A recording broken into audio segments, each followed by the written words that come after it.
उसने हाथ जोड़कर मुझसे कहा कि महाराज जरा आप बता सकते हैं। मैंने कहा पूछ, क्या पूछना है? बोले मेरे जीवन का सार तो इत्र है, इंसान के जीवन का सार क्या है? वह भी तो खिलता है और बिखर जाता है। इंसान के जीवन का सार क्या है? तो मैंने कहा एक बात ध्यान रख, फूल की जिंदगी का सार इत्र है और आदमी की जिंदगी का सार उसका चरित्र हुआ करता है। आदमी दुनिया से चला जाता है, चरित्र महकता रहता है। ध्यान रखिए, चरित्र याद किया जाता है। ऋषभदेव हजारों वर्ष पहले दुनिया से चले गए, लेकिन हजारों करोड़ों वर्षों के बाद भी आज हमारी आस्थाओं की वेदियों पर ऋषभदेव विराजमान है, राम विराजमान है, महावीर विराजमान है। ये लोग दुनिया से गए लेकिन इनका चरित्र आज भी महक रहा है। ध्यान रखिए, क्या छोड़ के जाओगे? लोग कहते हैं कि आदमी जब दुनिया में आता है तो कुछ नहीं लाता और जाता है तो कुछ नहीं ले जाता। गलत कहते हैं लोग। आदमी जब धरती पर आता है, कौन कहता है कि कुछ नहीं लाता है? रुपया पैसा नहीं लाता, तिजोरी नहीं लाता, बीवी नहीं लाता, बच्चे नहीं लाता। लेकिन एक बात ध्यान रखना, आदमी जब इस धरती पर आता है एक शरीर साथ में लेकर आता है, लेकिन वाहरे नादान जब जाता है तो शरीर भी छोड़ करके आए थे। जब एक शरीर तो लेके आए थे ना, जाते समय इसलिए यहीं छोड़कर चले जाओगे। क्या जाएगा साथ में? नेकी बदी ही साथ जाती है मेरे भाई, पुण्य और पाप ही साथ जाते हैं। आदमी तेरे सत्कर्म तेरे साथ जाते हैं, तेरे दुष्कर्म तेरे साथ। दुष्कर्मों की दुर्गंध फैलती है, दुष्चरित्र की दुर्गंध फैला करती है, और सच्चरित्र की सुगंध फैला करती है। ध्यान रखिए, क्या देकर हमें जाना है? कैसे जीते हो 4 दिन की जिंदगी को? विचार करना है आपको, सोचना है, चिंतन करना है। उन रिश्तेदारों से कह दो कि मेरे मरने के बाद तुम मेरे घर में आओगे। सब आते हैं, 13वीं उठाओ ना। रिश्तेदारों से कहना कि मेरे मरने के बाद तुम मेरे घर में आओगे पर मैं नहीं मिलूंगा। ध्यान रखिए, मेरे मरने के बाद मुझसे मिलने आओगे पर मैं नहीं मिलूंगा। मेरे भाई, मेरे रिश्तेदारों, जब मैं नहीं मिलूंगा तो आके करोगे क्या? मिलना ही है तो आओ, जीते जी हम मिल जाते हैं, मरने का इंतजार क्यों करते हैं? रिश्तेदारों से कहना मेरे मरने के बाद गुनाह माफ करोगे, मेरे सारे अपराध माफ कर दिए जाएंगे। जब मैं देख भी नहीं पाऊंगा, मरने से पहले मेरे गुनाह माफ क्यों नहीं करते हो? सोचना है, मरने के बाद मेरी कद्र करने वालों, मरने के बाद मेरी प्रशंसा करने वालों, तब प्रशंसा करोगे जब मैं सुन भी नहीं पाऊंगा। अरे जब सुन रहा हूं तभी प्रशंसा कर लो, ताकि मैं आसानी से मृत्यु को प्राप्त। किस बात का इंतजार है? जीते जी आदमी नहीं बोलता है, जीते जी आदमी तकरार में जीता है।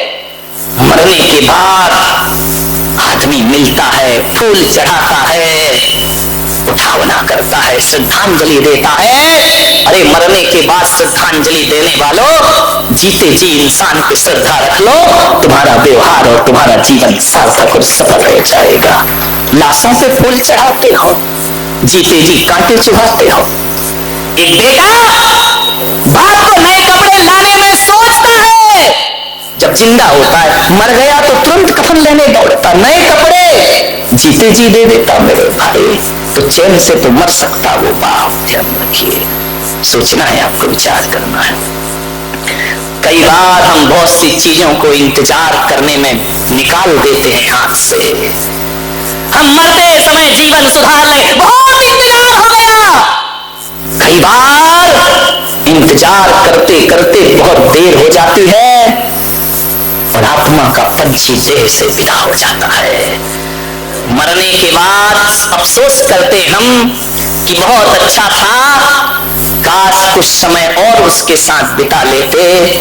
अरे मेरे भाई, मरने के बाद और समय बिता लेते। अरे नादानो, जीते जी समय बिता लो, मरने के बाद पछताना नहीं पड़ेगा। ध्यान रखिए, विचार करना है। सम्राट सिकंदर की मृत्यु हुई, उसे 3 इच्छाएं रखी अपनी।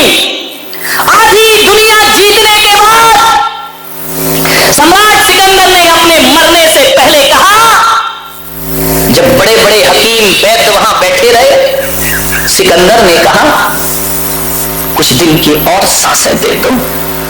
हकीमों ने कहा हम दवा दे सकते हैं, आपको उपचार कर सकते हैं, लेकिन सम्राट हम मजबूर हैं, आपको एक सांस भी नहीं दे सकते हैं। सम्राट सिकंदर ने कहा कि कुछ दिन का अवसर और दे दो, मेरा आधा राज्य ले लो।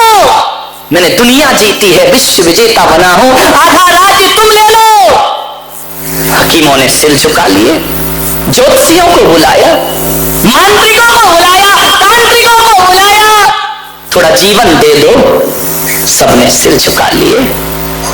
सम्राट ने कहा मेरा पूरा राज्य ले लो, लेकिन मुझे जीवन दे दो। लोगों ने कहा नहीं दिया जा सकता। तो सम्राट सिकंदर ने कहा फिर मैंने किया ही क्या है? मेरी एक सांस के लिए पूरा दुनिया की राज्य दे रहा हो, पूरी संपदा के बदले भी एक सांस नहीं मिल सकती मुझे, तो मैं ये भाग दौड़ किस लिए कर रहा था? सम्राट सिकंदर ने कहा तो फिर एक काम करो,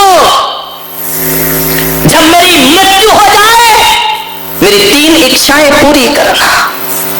पहली इच्छा यह कि जब मेरा जनाजा उठे तो जितने भी हकीम मांत्रिक तांत्रिक मैंने बुलाए हैं, तुम सब मुझे कंधा देना, तुम सब मुझे लेकर के चलना शमशान तक, कब्रिस्तान तक, तुम सब मुझे कंधा देना। पूछा क्यों? बोले इसलिए ताकि ये दुनिया देख सके कि जब मृत्यु की घड़ी आती है तो वैद्य हकीम और तंत्र मंत्र भी काम नहीं किया करता है, आदमी को दुनिया से विदा होना पड़ता है। दूसरी इच्छा जाहिर की, क्यों डिस्टर्ब कर रहा है? दूसरी इच्छा जाहिर की कि जहां से मेरा जनाजा निकले मेरी दौलत सड़कों पर बिछा देना, उसके ऊपर से जना। आज भी अर्थी निकलती है, लोग सिक्के फेंकते ना, अब सम्राट थोड़ी मरा है कि नोट फेंकेंगे। वहां पर मेरे दौलत को बिछा देना। बोले क्यों सम्राट? बोले ताकि ये दुनिया देख सके कि जोड़ कर रख लो चाहे कितने भी हीरे मोती, मगर ये याद रखना कफन में जेल नहीं होती, एक दाना भी ले जा नहीं सकता मैं। और अंतिम इच्छा मेरी ये है कि जब मेरी मैयत निकले मेरे दोनों हाथ जनाजे से बाहर कर देना। बोले क्यों? ताकि दुनिया देखे कि ये वही सिकंदर है जो विश्व विजेता बनने का सपना देख रहा था, जिसने दुनिया की दौलत बटोरी, लेकिन मुट्ठी बांध के आने वाला हाथ फैलाए दुनिया से चला जाता है। ध्यान रखिए, किसके लिए माया जोड़ते हो? सिंघानिया को याद करो, अस्पताल पहुंच गए हैं आज, विचार करिए। हृदय में रुकावट पैदा हो रही है। मेरे भाई, गैर मारे तो वो दर्द नहीं होता, अपने मारे तो बहुत दर्द हुआ करता है। पिघता सोना है, पिघता लोहा है। लोहा जब पिघता है तो आवाज बहुत करता है, सोना जब पिघता है तो आवाज कम करता है। सोने ने पूछ लिया लोहा, पिघ मैं भी रहा, पिघ तू भी रहा, तेरी आवाज ज्यादा क्यों, मेरी आवाज कम क्यों है? तो लोहे ने कहा देख सोना भाई, तू जब पिघता है ना, तू सोना है, तुझे लोहे की हथौड़ी पीटती है, और मैं जब पिघता हूं ना तो मैं भी लोहा हूं, और जब मुझे लोहा ही पीटता है तो आवाज ज्यादा हुआ करती है मेरे भाई। जब लोहे को लोहा मारता है तो दर्द ज्यादा हुआ करता है। मान्यवर, किसके लिए जिंदगी जीता है आदमी? किस प्रतिष्ठा में लगा है, किस नाम में लगा है? सब कुछ बटोर लो और एक दिन जिंदगी वो आती है कि अपनी ही औलाद के आगे माँ बाप को हाथ फैलाने को मजबूर होना पड़ता है। ध्यान रखिए मान्यवर, संभल के जियो इस जिंदगी को। सोचो कि क्यों जी रहे हो, आपके पास कोई उत्तर है? एक बच्चा स्कूल जा रहा था, मैंने पूछा बेटा बच्चा कहाँ जा रहा हो? बोले स्कूल जा रहा हो। मैंने कहा स्कूल क्यों जाता है? बोले पढ़ने के लिए जाता हूं। मैंने कहा पढ़ता क्यों है? बोले कुछ बनने के लिए। मैंने कहा बनते क्यों हो? उसने कहा कुछ कमाने के लिए। मैंने कहा कमाते क्यों हो? बोले खाने के लिए। मैंने कहा खाते क्यों हो? बोले जीने के लिए। और मैंने जब पूछा कि जीते क्यों हो, तो कोई उत्तर नहीं था उस बच्चे के पास। मान्यवर, बच्चे के पास उत्तर नहीं था, लेकिन मैं तुम बड़ों से भी पूछ लूं कि जीते क्यों हो, तो कोई उत्तर नहीं है तुम्हारे पास। ज्यादा से ज्यादा यही उत्तर होगा, सांस चल रही है इसलिए जिंदा है। ध्यान रखिए। एक आदमी से मैंने पूछा तू सुसाइड क्यों नहीं करता है? बोले मुझ में हिम्मत नहीं है सुसाइड करने की। ये उत्तर है तुम्हारी जिंदगी के। हिम्मत नहीं है इसलिए जिंदा हो? नहीं मेरे भाई, जिंदगी की इन सांसों को सार्थकता प्रदान करिए। क्या जिंदगी है तुम्हारी? सोमवार को पैदा होते हो, मंगलवार को बड़े हो जाते हो, बुधवार को विवाह हो जाता है, गुरुवार को बीमार पड़ जाते हो, शनिवार को शुक्रवार को एडमिट हो जाते हो, शनिवार को ऑक्सीजन लग जाता है, रविवार को दुनिया से चले। क्या जिया, क्या जिया, क्या जिंदगी जी तुमने? मान्यवर ध्यान रखिए, कुछ करो, नहीं तो जीवन बेकार चला जाएगा तुम्हारे हाथों से। कुछ ऐसा किया है, कुछ ऐसा काम किया है कि दुनिया तुम्हें याद कर सके? कुछ नहीं किया। खाया, कमाया, पैसा इकट्ठा किया, मकान बना लिया। क्या कर ली? कौन सी बड़ी बात कर ली? ये मकान, अपने रहने के लिए घोंसला, पशु पक्षी भी बना लेते, कोई बहुत बड़ा तीर नहीं मार दिया तुमने। ध्यान रखना। 2 वक्त की रोटी की व्यवस्था कर ली, एक कुत्ता भी पेट भर लेता है। कौन सा बड़ा काम कर लिया? 4 बच्चे पैदा कर दिए, एक बच्चे तो जानवर भी पैदा कर देता है। तुमने कौन सा महान काम किया है?